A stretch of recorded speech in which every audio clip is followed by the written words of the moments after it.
Love your fruit picker, Nate.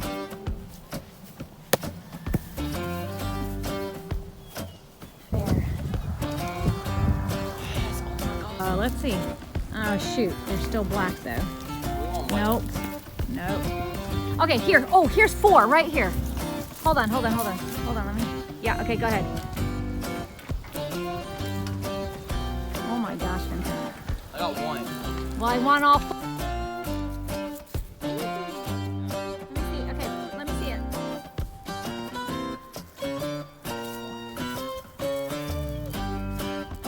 Don't throw it to me. Stop. Are you hurt, Vinny? Stop, please. You hurt? Please stop. That walnut picking do you in?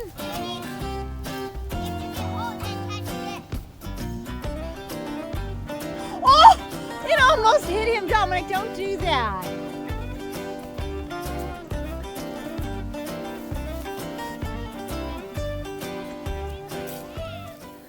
So after our fun little adventure of getting these black walnuts, I'm finally back inside now, and I'm going to make a black walnut hull tincture.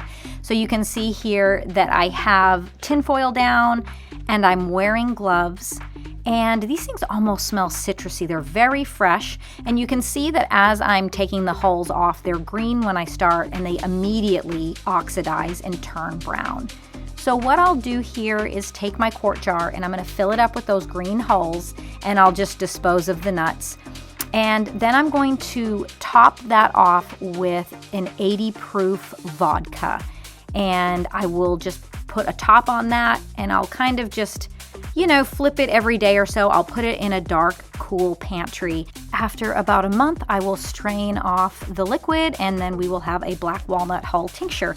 Now, black walnut is known as an antifungal and also an antimicrobial and also an antiparasitic. You can use it for athlete's foot, ringworm, infected wounds, and all kinds of stuff. So it has really great properties. And here you can see that. And this will stain your glass jars, so just put it in one that you really don't care about losing, because you won't be able to get that off.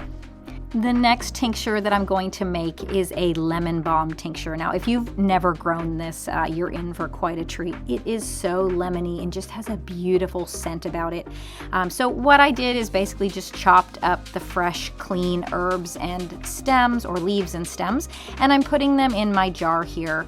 And I'm going to really pack those in there, and I'm going to cover that with an 80 proof vodka, just like my black walnut tincture, and I'll leave it for about a month. We'll strain off the liquid, and then we will have a lemon balm tincture. Now, lemon balm is commonly known to be really good as a calming agent for anxiety, for sadness, for depression, but it really also helps with a lot of other things. You can use it for cold sores. You can use it as a topical application if you have some shingles viruses. You can use it for colds or flus. So a lot of different things can be done with lemon balm. Now here you can see I've got a bunch of garlic in this jar, and I am pouring in an orange blossom honey from Azure Standard, and I'm just making your typical garlic honey. This is really good if you're kind of coming down with really anything during that winter season, a cold, a flu. You just take one of those garlic pieces out of there after that has sat for a while, and you eat the whole garlic piece. Now that may sound a little bit yucky to some people, but like I tell my kids, it's not about the taste of it, it's more about the medicinal properties, because I mean, really, if you're taking medicine from a pharmacy, there's a reason why they have them in capsules and coated pills, is because they don't taste great. But I would much rather take something like this than to take something synthetically made in a lab. And there it is, all finished up.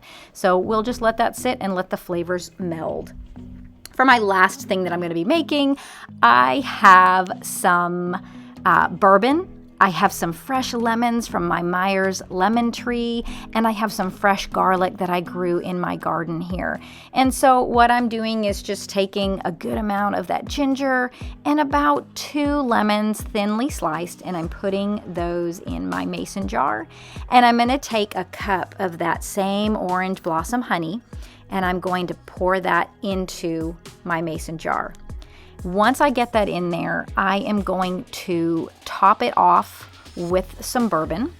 and I'm gonna let that sit in my pantry. I'll kind of just, shake it every now and then, and I'll let that sit in the pantry for a few months.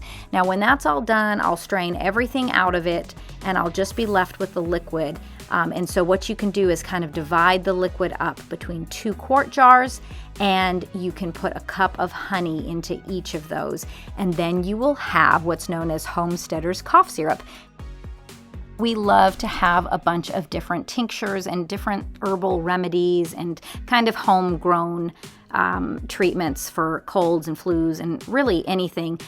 We just like to have those on hand in case we need something. I like to make many different tinctures, including an echinacea tincture and other things, because if I want to make sort of like a combined blend of something that I found in one of my books, then I'll have those tinctures already ready. And these things will last on your shelf for a long time. I think that they say that they really never expire.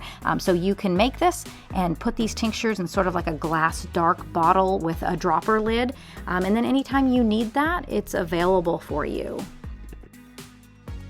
So here are the 2 books that I go to most often when I'm making herbal remedies and tinctures and salves and lip balms and all that stuff. The first book here is called Medicinal Herbs by Rosemary Gladstar. It's definitely an introductory book. It contains a lot more of your common herbs that you and I would see at the grocery store or grow at home. It does go through how to make different preparations like tinctures and salves and tinctures with alcohol, tinctures with glycerite, teas and things. The second book that I have is called The Modern Herbal Dispensatory, and this book is much more in depth. It does show you different preparations, and it shows you a lot more preparations. Plus, it goes into the background of herbal remedies, how to make herbal remedies, and how to use herbs. It also has many of their favorite combinations of herbs and different recipes that you can use. And then it also has a large part of the book devoted to herbs in alphabetical order, telling you warnings, the properties of those herbs, what they're good for, where you can get them, and how to dose those. So this book is a fantastic resource. Well, I hope you guys found this helpful. I hope you guys will branch into trying to make your own medicines at home. And thank you guys so much for hanging out with me tonight. I hope you have a great rest of your day.